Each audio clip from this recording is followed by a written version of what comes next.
I'm 11 Alive investigator Rebecca Lindstrom. 5 years ago, crime victims felt so left out of the criminal justice process, they lobbied to have their rights put into Georgia's Constitution. And they won. But with 159 counties, all with their own way of doing things, many still feel left out of the process. Here's how victim advocates are working to change that. Susan Wilson remembers the day her husband was hit by an alleged drunk driver while riding his bike home from work. And she remembers those 4 little words that changed her life forever. He didn't make it. Wilson buried Jim Jones, the man who had walked beside her for 37 years. And then she prepared to face the man who had killed him in court. I felt like I needed to be there for Jim. Was it your intention to be at any of those critical hearings or moments within this case? Oh yes, I wanted to be there through the whole thing. But the day District Attorney Deborah Gonzalez offered Luke Waldrop a plea deal, Wilson was not in court because no one called to tell her until right before the hearing. It was so horrifically unjust. And it's a violation of Marsy's law, which protects victims' rights. It says victims of violent crimes in Georgia have the right to be notified of hearings and when an offender is released from jail or prison. And they have the right to be heard in court when key decisions are made. And it is going to take those jurisdictions being held publicly accountable to get people to pay attention. Victims' rights advocate Derek Marchman says people like Wilson can sue, but rulings just point out something went wrong. They don't generally change the outcome, and there's no money. So it's hard to get an attorney to take the case. We have come so far, but we have a long way still to go. That's why he's advocating for a system like Ohio, where victims of crimes like rape can be partnered with an attorney advocate from the beginning. From the forensic exam at the hospital for a sexual assault case, all the way through to make sure their rights are met. Marchman says that keeps victims engaged in the judicial process. For now, he hopes Georgia's effort to build an automated notification system will help. There is a mechanism in the middle of the night that they can, hit that button on the app and be able to find what's happening. In Athens-Clarke County, where the DA has come under fire for violating victims' rights, 11 Alive investigates found more than a dozen cases dismissed last year because the DA's office couldn't find the victim or they were uncooperative.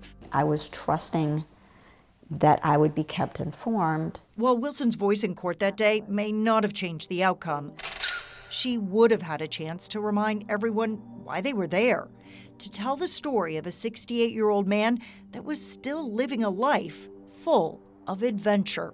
He had always imagined that when he met his demise, it would be out hiking or rock climbing or caving, because those were all things he loved to do. Being hit from behind was the last thing we thought about happening.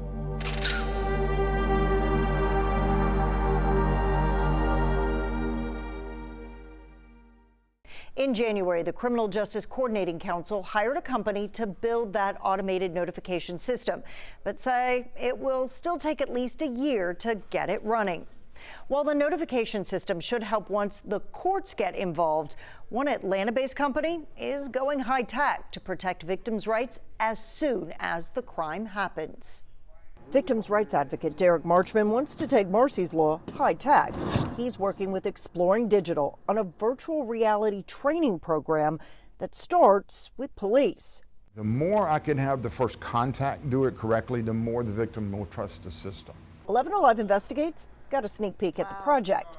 You'll have to trust me, we're looking inside a police car right now. So as we started developing the technology and the content, we quickly moved to what we could do for society, and that really, we saw that we could actually train police officers in this virtual environment, free walking, untethered in a very unique way and very powerful way. While we probably look kind of silly to you, what is happening in these headsets is serious. When I used to teach forensic interviewing, we would interview a 35-year-old male who's going to act like a 6-year-old sexually abused child. It's kind of hard to get over that picture, even though they are so good at it. But now I'm going to have that 6-year-old child in an avatar, and they're going to have the facial recognition and the emotions, and because the officers and the interviewers have to learn how to read. You remember, 85% of all communication is nonverbal. Exploring Digital says eventually it plans to remove the handsets and allow officers to train with their real weapons. So the scenario is as realistic as possible.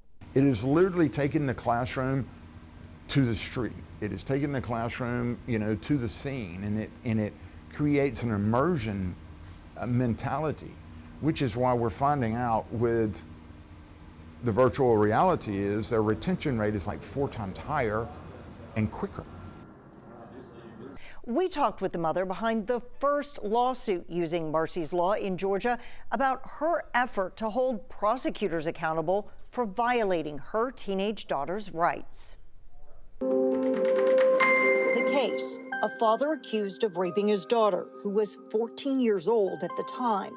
Her mother says she found evidence on the girl's phone. He was a lot of time asking her to come into our home office with him, and if she didn't respond, he would ask her to delete the messages. During the time this case was pending, We're not identifying the mother or child involved, but their precedent-setting case will shape the future. After the jury was seated, instead of presenting those text messages or calling witnesses, the prosecutor dismissed the charges. Judge Norris asked, do we intend to bring this case back?